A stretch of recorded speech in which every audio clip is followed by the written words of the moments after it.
So,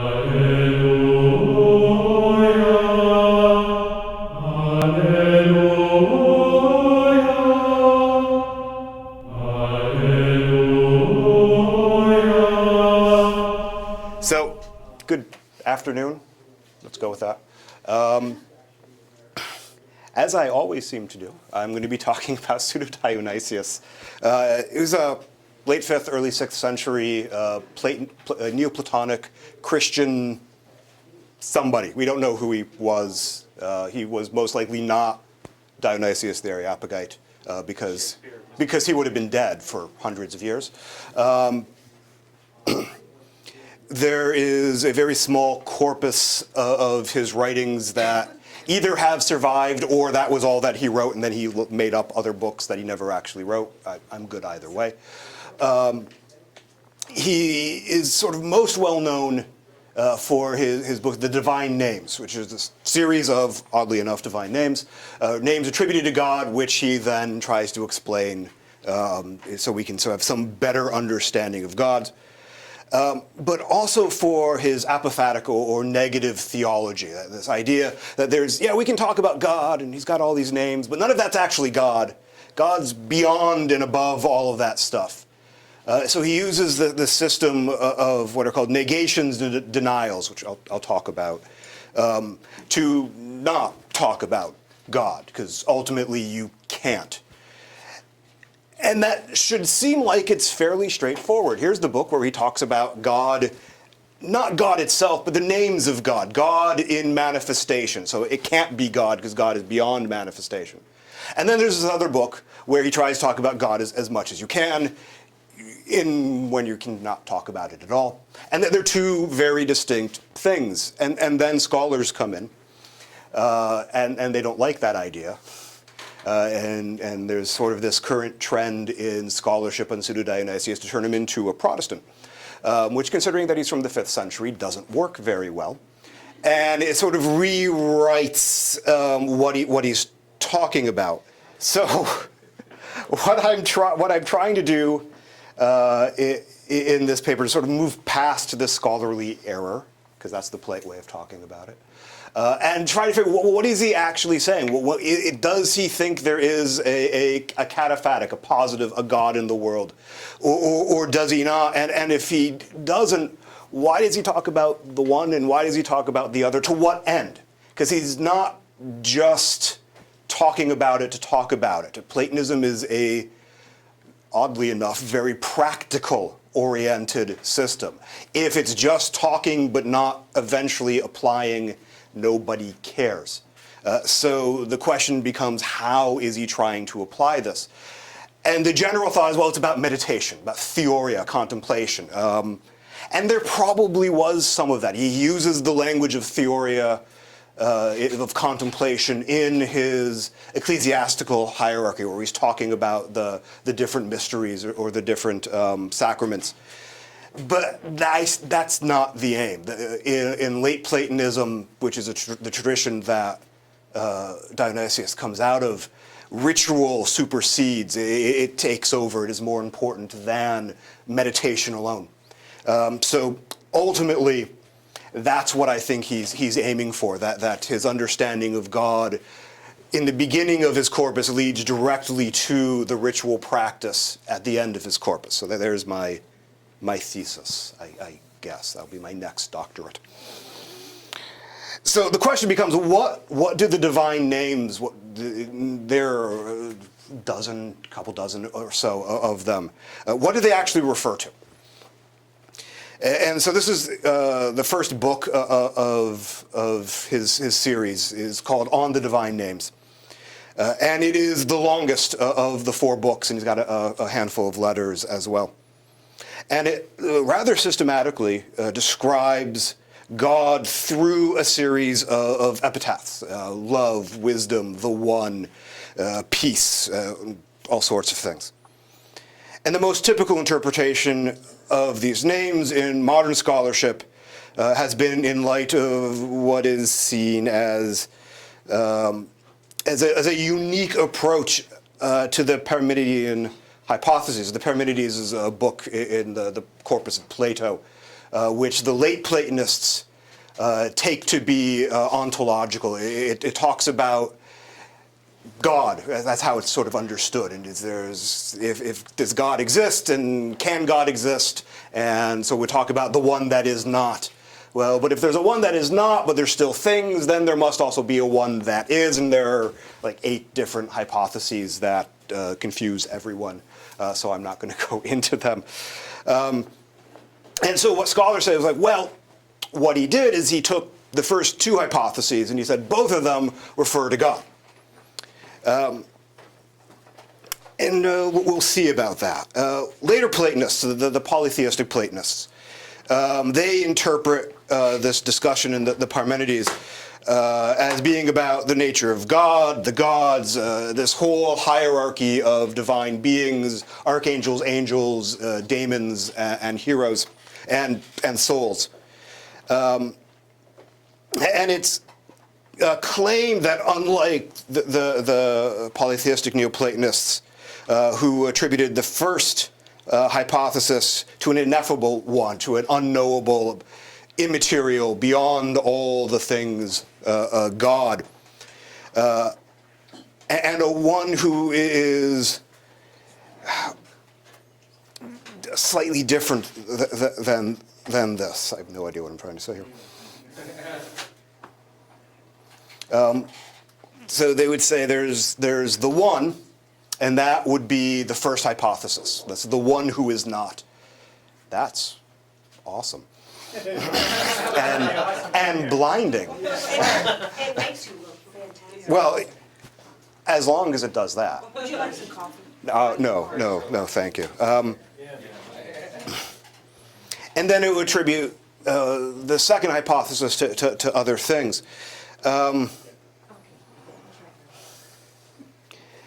It becomes confusing because Dionysius attempts to talk about a God who simultaneously is and is not, and that doesn't actually make sense because, well, either it is or it is not. And so the consequence of this approach is viewing the theonemes, the divine names, as referring to God itself. That is what scholarship tends to talk about. It says, well, the divine names are talking about God as God. And it's placing them on equal footing with the negations, the denials that are talking about God who is not. And that's not really what's going on. The mystical theology, the second book in the corpus, is really quite distinct in what it's trying to accomplish. And so we'll talk about some of the consequences of this sort of interpretation of Dionysius. Now, there are at least two problems with this interpretation of Dionysius. Many scholars say that this is a unique contribution, that this blending of the first 2 hypotheses to refer to God.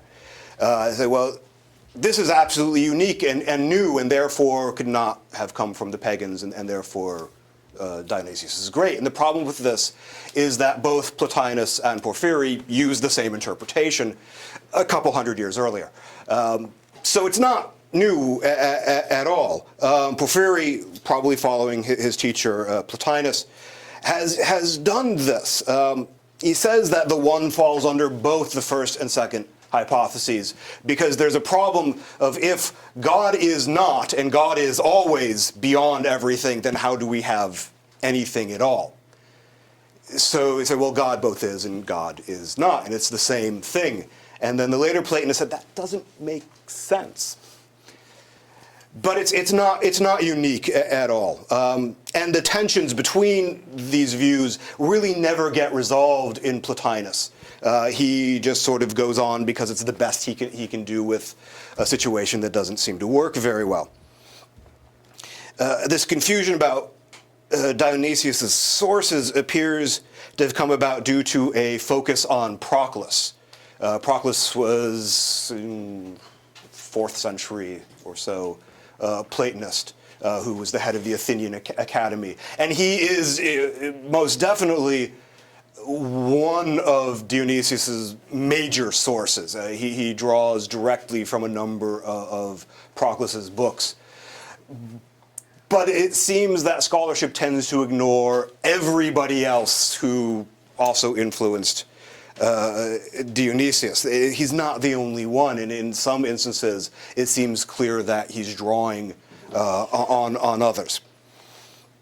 So this nearly exclusive focus on Proclus it leads us to a second problem. That this interpretation of Dionysius is not only misattributed, it's wrong. It's very mistaken. Proclus's interpretation of the hypotheses sees the first as referring to the one, and then the second hypothesis referring to these things that he calls henads, these gods that exist above being, that are responsible for causing unity in all things.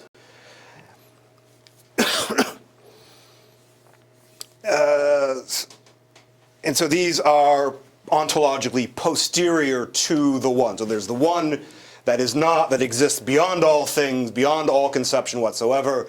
And then there are these henads, which are also beyond being, but they're not beyond everything as the one is. And so it's a little bit different from what Dionysius does.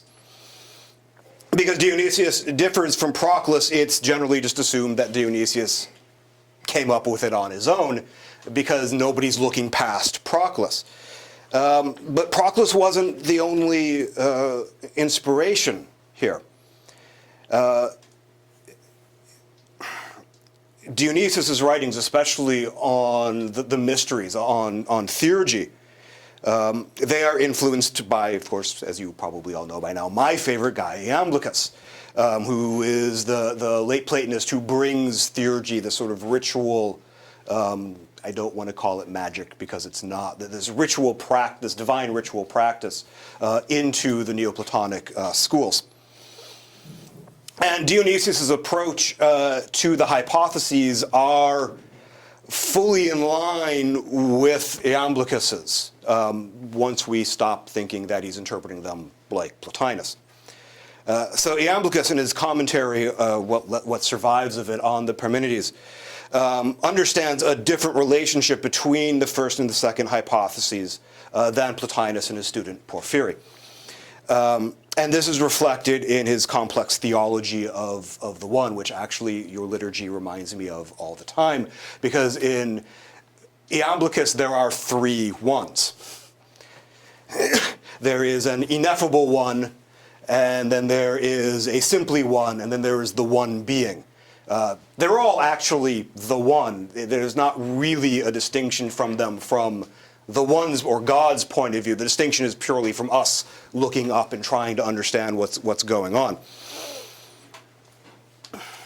So in Iamblichus, the first hypothesis refers to this totally transcendent, apophatic, ineffable one. That's what he calls it. The second hypothesis also refers to the one, but not to the ineffable one. It refers to the simply one, which is sort of a median thing. This is the one that is. This is the one from which things come from, ultimately.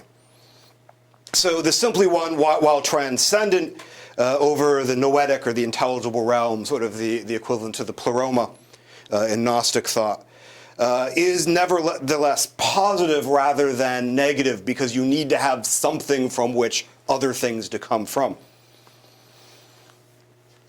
And so when we re-understand the hypotheses, as Iamblichus does, and he does it differently from all the people who come after him as well, some of these tensions become eased a bit. Now we can say, okay, the one's still ineffable, but there's this other thing, this other element aspect of the one that we can kind of understand, and that's where things come from. But this is, of course, only part of the picture, because this would be a much shorter paper otherwise. it's been established that the one, even if not the one in its fully ineffable moment, it can be spoken of. We can, if nothing else, we can call it the simply one. We know that it is the one that is. There's a whole hypothesis that sort of rambles on about it. But the divine names, they're not identical to the one to which they are ascribed or which they describe. The explicit titling of the positive elements of God's names by Dionysius as names. He never says, this is God. He always says, these are the names of God. This tells us sort of something very significant about what he's trying to accomplish. He's not trying to talk about God because you can't.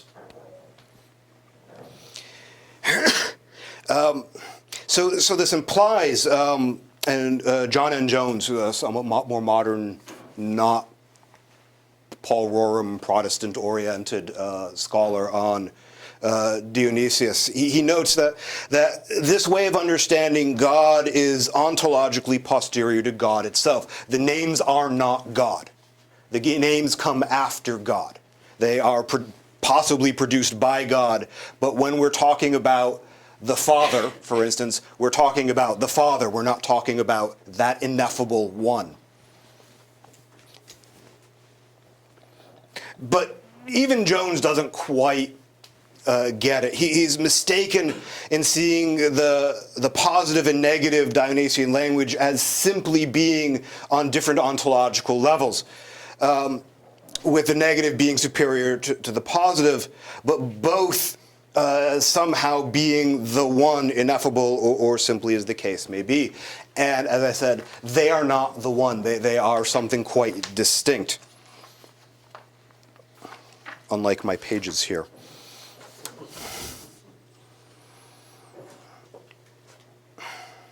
So the ontological difference between the positive names, the affirmative, the dozen or so different names, and the negations, while there is an ontological difference going on here, Jones and other scholars, they don't go far enough.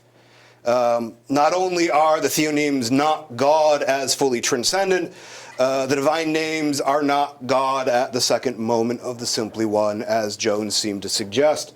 Dionysius himself attests to this when he writes, "These things we have learned from the divine oracles, and you will find all the sacred hymnology, so to speak, of the theologians arranging the names of God with a view to make known and praise the beneficent progressions from the Godhead.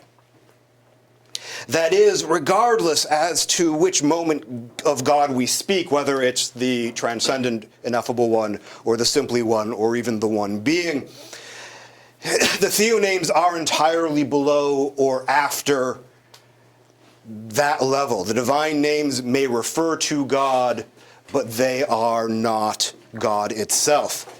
Instead, the theonemes are best, I think, understood in light of the late Platonic interpretations of Plato's Kataphasis, which talks about names a lot, and we'll get to it. And this is necessary because ultimately the divine names are, in fact, things. They're not just descriptors. They have being in and of themselves, and so must be beneath the source of where they come from, which has no being. This is a sort of a standard Platonic understanding that anything that emanates or any divine being that produces or emanates some quality does not actually have that quality itself because it exists above it and beyond it. That's why Plato says, why did the gods need virtue? How could Zeus need virtue? What should be beyond and above that? Because by having virtues implies that you can have vices. And according to the Platonists, the gods were completely perfect. So Zeus can't have an off day, which is why he didn't like Homer very much, who describes a lot of off days. Now, in Proclus's commentary to the Cratylus, there are two kinds of divine names. One which is given to us from the divine beings themselves, and others which are formed what he calls scientifically, which is through observation. Dionysius tells us the divine names about which he writes come from the sacred orals, the Bible, as well as divinely inspired visions through prophets and enlightened people and their own observations of such visions, from which come descriptions of fires and divine faces and crowns and many wings, and you read the Bible, basically. That is, ultimately, they come from God, as Scripture being God-breathed, which is exactly what Proclus says as well. Specifically, though, the divine names don't refer to God per se. The theonemes are, borrowing from Proclus now, signs of the one which, and there's a quotation, everything that exists, even down to the lowest regions, possesses. So God is in all things, he would say. The theonemes are not names in the same way that Zeus or Kronos are names. The simply one can be referred to, but it cannot be named. Unlike in the Parmenides, where we are told there are neither names nor speech associated with the one, Dionysius's Iamblichian approach allows us to at least speak of the one, even if not give it proper names, and certainly not the one as it is in itself, as the ineffable one. That these are not proper names of God is made clear by Dionysius, who uses descriptors such as good, Lord, beautiful, the being, the wise, and so forth, all of which come from his godly gifts. God is described in such terms because God is, as Dionysius says, all in all. The one can be spoken of by speaking about what comes from it, and the theonemes are essentially theophany. This view follows a common element, as I said, in Platonic thought, that divinity is the source of some attribute, but does not have that attribute itself. It exists above it or before it. In the case of God, who is the source of all things and who is in all things, none of those things are within God itself as God. God must be beyond everything that comes from God. And there's no reason to believe, from what Dionysius writes, that he does not follow this understanding. It requires us to see the divine names as ontologically posterior to that which they refer. They're talking about that thing back there, not something that is on its same level. So they refer to not God, but attributes of God in the noetic, the pleroma, the intelligible realm, or below, of which God itself does not partake. So God exists beyond all this stuff, even though God is simultaneously in all this stuff. So what does all that mean? Which I'm sure by now you're all asking yourself, what is he talking about? When Dionysius speaks of God, he's not speaking of God directly, but indirectly. God does not exist, being beyond being, to be spoken of. There is no Kataphatic God in Dionysius at all.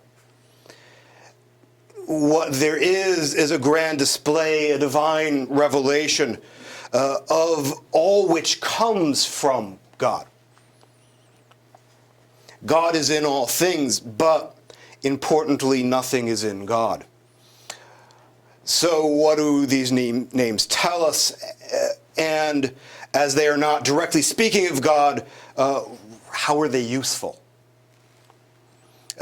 First, I think, the divine names tell us about creation itself, and the divine activity that exists in creation, We call God love in one of Dionysius' letters and following Paul. God is love. Again, from the logic of everything else that he said, he's not talking about God as God, but God's activity in creation. When God is wisdom, this is the wisdom of God in creation. But there's more to it. Christian Schaffer, in his The Philosophy of Dionysius the Areopagite, he develops the idea that the structure of On the Divine Names, of the first book of the corpus, parallels Proclus's theology of remaining, procession, and abiding, which in Proclus is the movement of the soul. That the soul remains at its source for a time, it then proceeds out into generation where it incarnates, it hangs out in incarnation for a while, and eventually it returns back to its source where it hangs out for a while before repeating the process. And souls do this, daemons do this, heroes do this. According to Iamblichus, all of the greater kinds, basically everything below the gods, do this. Everyone after Iamblichus, this is unique to the soul itself. So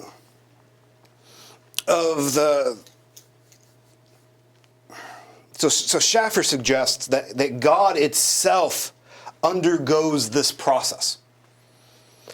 Even if always staying in the primary mode of remaining. God, it's sort of weird how Schaffer describes it, because on the one hand, God is remaining and then proceeding and then coming back to itself, but on the other hand, God can't actually do that because God must always be transcendent. I haven't looked too far into Schaffer. There are a lot of different studies on structure within the divine names, how the divine names are broken up in the different chapters and what they're talking about. It wouldn't surprise me if something like this is in the divine names, though, because he does stuff like that in his rituals as well as in his sacraments. So Schaffer suggests that God is undergoing this motion in Dionysius. And so, again, it's not surprising. Not only does he do things like that in his rituals or in his liturgies, as I talked about, I think last year, he also encodes cosmology into his sacraments and by how the hierarch moves or how the priests are gathered around in certain places. So I don't know I haven't looked into Schaffer enough to know if Dionysius is really doing this, but it's entirely plausible. Now, as we've seen, Schaffer is probably mistaken in attributing the movement to God itself. God doesn't move. However, the idea still works when recognizing the names as being theophany, that God itself doesn't move, but there is divine movement through the names. In Schaffer's system, he says he sort of breaks down how the different chapters work, and I'm basically chapters 4, 5, 6, 7 refer to proceedings. Schaffer changes the order of remaining, proceeding, and return. That's one of the things that I want to look into because it seems unlikely Dionysius would change that, as he's changed nothing else so far. So for Schaffer, the first part of the divine names refers to procession rather than remaining. It's then the chapters 8 through 11 that refer to remaining, and then the last two chapters to reversion, which deal with more of the one as itself as much as you can. Whether or not Schaffer's right on the ordering, by placing the theonemes within the context of this process of remaining, procession, and reversion, Dionysius has given a way not only to understand the theophany intellectually, but through his descriptions of the name as a way to participate in that theophany, which is probably the point. That without being able to participate in these names, to take in some of this divinity for ourselves and become more godlike, it's pointless from a late Platonic view. So through the names and understanding how they represent the divine movement in creation, we can better replicate that movement ourselves.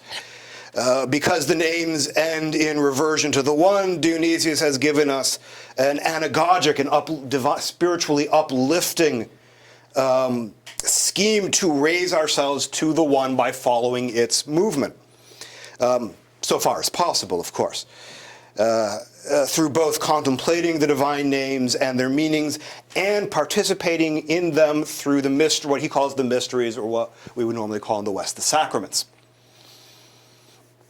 Which also engage in the names, especially those associated with procession.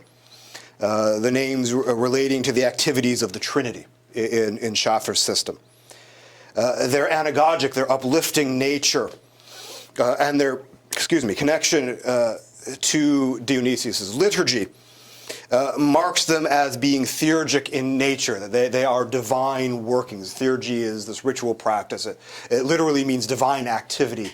It is human activity that imitates the divine, and through that imitation divinizes those who are doing the imitation. That's the short version.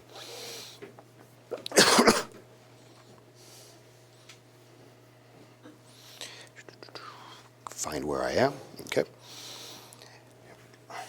And this idea of these names having this theurgic quality to them fits in entirely well with Proclus's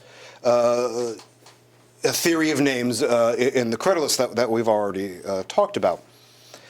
So the names are effectively logi, divine reason principles, these things that fill all of creation with divinity, and which there are corresponding ones in the human soul. So through theurgic activity, where we engage with the divine names and other sacred symbols, we activate those same symbols that exist within our soul, which we are normally unaware of, and so participate God more fully by having those symbols in us. So through their invocation, again, we activate them. That's my term. No one's calling it that in the classical language. And so we participate the divine through what the divine has given us. But the nature of the divine names presents us with a problem, because it would be, again, a shorter paper otherwise. While we can use them anagogically to revert towards the one, there is in Platonic thought an insurmountable gap between us and the one, that no matter how close a human can get to being like God, we can never become God itself.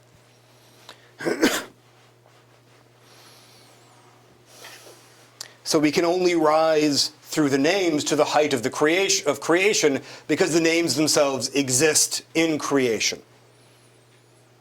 And if you were here for Father Tony's presentation of yesterday that had the cosmology, the Neoplatonic cosmology, is very similar to the Sethian cosmology, except that they like all the things that are in between where the Sethians don't. So we can still rise a great deal beyond the level that humanity is normally hanging out at, but only so far. No matter how close we come to the one through its names, there's always a stopping point, a ring past naught. And this brings us to the edge of the divine realm, represented by the divide between Dionysius's angelic and ecclesiastical hierarchies.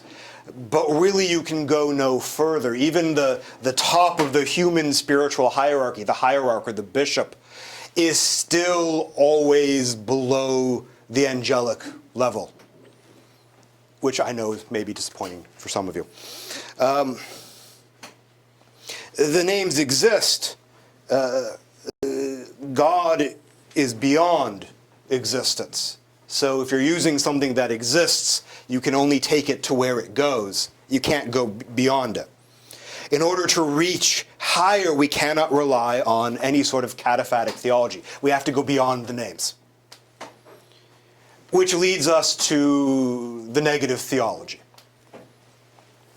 If on the divine names is Dionysius' attempt to understand God's positive attributes in creation, the mystical theology is his attempt at a counterpoint. It's like, yes, there's this, but there's also not this. The necessity for this is alluded to in the divine names itself. This is, unfortunately, a lengthy quotation. For as things intelligible cannot be comprehended and contemplated by things of sense, and things uncompounded and unformed by things compounded and formed, and the intangible and the unshaped formlessness of things without body, by those formed according to shapes of bodies, in accordance with the self-same analogy of the truth, the superessential illuminability is placed above things essential, and the unity above mind above the minds, and the one above conception is inconceivable to all conceptions, and the good above word is unutterable by word, unit making every one unit, and superessential essence, and mind inconceivable, and word unutterable, speechlessness and inconception, and namelessness, being after the manner of no existing being and cause of being to all, but itself not being as beyond every essence. Got all that? There will be a test. So God, as the one, as presented in the first Parmenidean hypothesis, cannot be spoken of at all. So Dionysius doesn't try to do so. As we've seen, this is consistent with On the Divine Names, which does not speak of God either, but of the theophany of the theonemes. Instead of talking about divine qualities, the mystical theology employs negations and denials to approach God again so far as possible. Now, modern scholarship on the mystical theology tends to see this text in two erroneous ways. One is that Dionysius is seen as using largely a linguistic trick. That Dionysius first says what God is, and then he says, no, he's not. God is love. Well, God is not love. God is wisdom. No, God is not wisdom. God is not being. It becomes sort of almost confusing. It'll say, God is not being, but God is not being. So that's one thing that's one interpretation of Dionysius, and it's incorrect. The other is that Dionysius is seen as being just logically contradictory, talking about God while saying basically the opposite of God. That God cannot say, hey, we're going to talk about God. Oh, by the way, we can't talk about God. Sort of like the first chapter of the Tao Te Ching, the Tao that can be named is not the ineffable Tao. And we've kind of already dealt with the second criticism, so we'll look at the first one.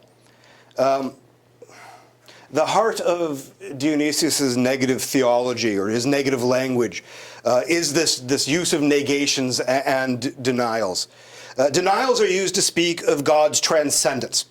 Dionysius his use of denials is to set God apart from everything else. And the language pertains only to God. So, for instance, Dionysius says of God that it neither lives nor is life, but also that it is not without life. Now, this isn't true of any particular thing. Either you have life or you don't have life. You don't both have life and not have life.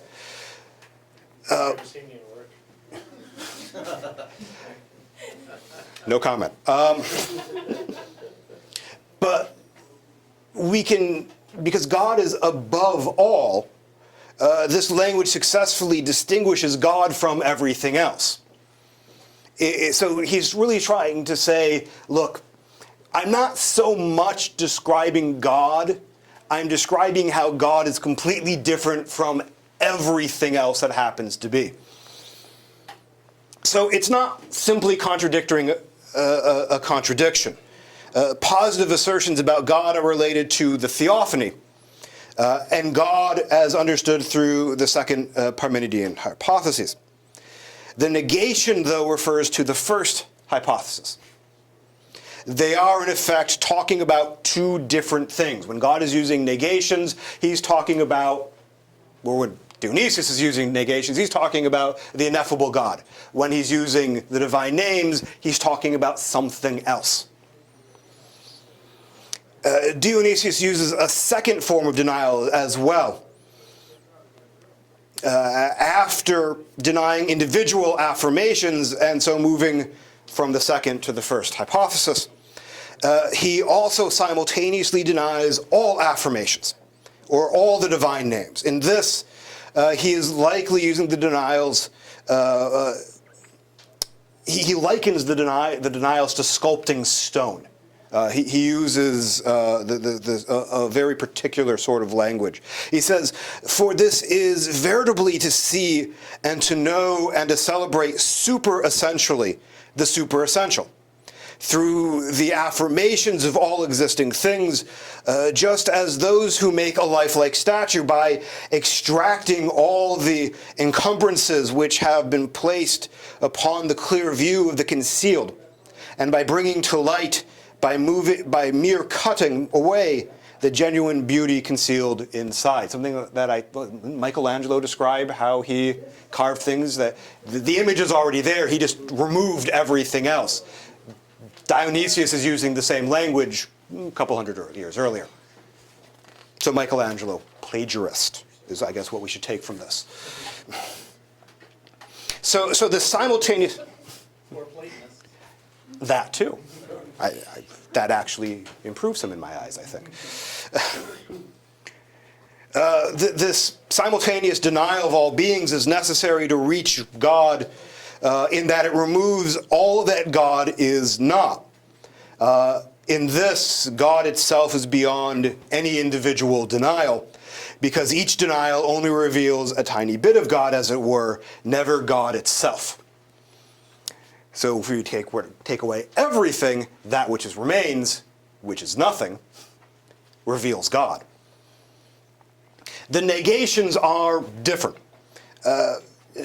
They are distinct from the individual denials and are related to the denial of all things, or of all beings. The negations point to God's utter unknowability.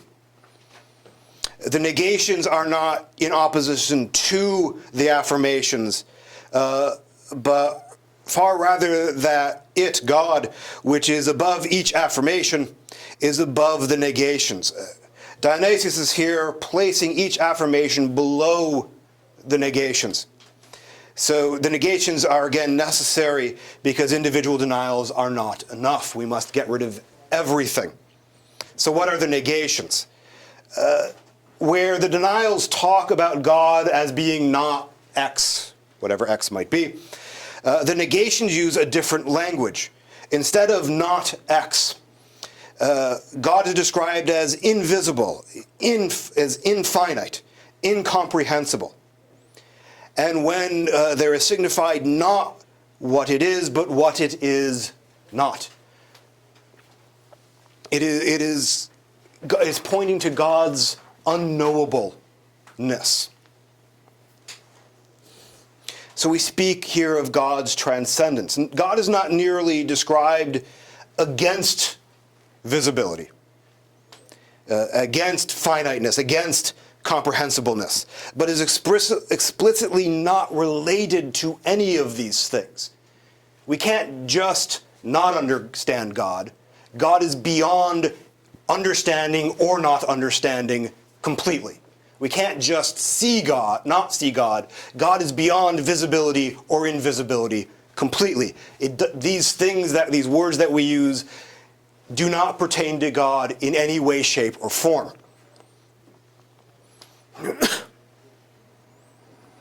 And this sense recalls Iamblichus' refutation of Porphyry when he asks about the distinction of the greater kinds of spiritual beings in relation to passibility and impassibility.